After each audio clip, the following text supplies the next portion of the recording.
யோகிராம் சுரத்குமார் ஜெயகுருராயா. வணக்கம் அன்பர்களே. நாம் கூப்பிட்டால் பகவான் வருவாரா? நம் மனபாரம் அவருக்கு தெரியுமா என்ற சந்தேகம் இனி வேண்டாம். பகவானின் கணக்கு மிக மிக எளிமையானது. எந்த அளவிற்கு முழுமையான அர்ப்பணிப்போடும் நம்பிக்கையோடும் நாம் அவர் நாமத்தை உச்சரிக்கிறோமோ அந்த நாமத்திற்கு தகுந்த பலனை அவர் நிச்சயமாக கொடுப்பார்.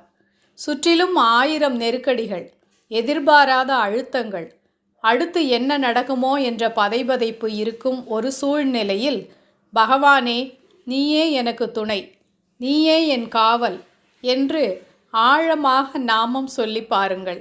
நீங்கள் காட்டும் அந்த ஆழமான நம்பிக்கைக்கு பரிசாக எந்த பிரச்சனையும் உங்களை நெருங்காமல் உங்கள் காரியங்கள் அனைத்தையும் மிக சுமூகமாகவும் சுபிட்சமாகவும் அவர் முடித்து கொடுப்பார். நாமத்தின் பலன் நாம் அதை உச்சரிக்கும் நம்பிக்கையில்தான் இருக்கிறது. நிம்மதியாய் இருங்கள், நாமம் சொல்லுங்கள். யோகிராம் சுரத்குமார், யோகிராம் சுரத்குமார், யோகிராம் சுரத்குமார் ஜெயகுருராயா. சர்வம் யோகிராம் சுரத்குமார் அர்ப்பணமஸ்து.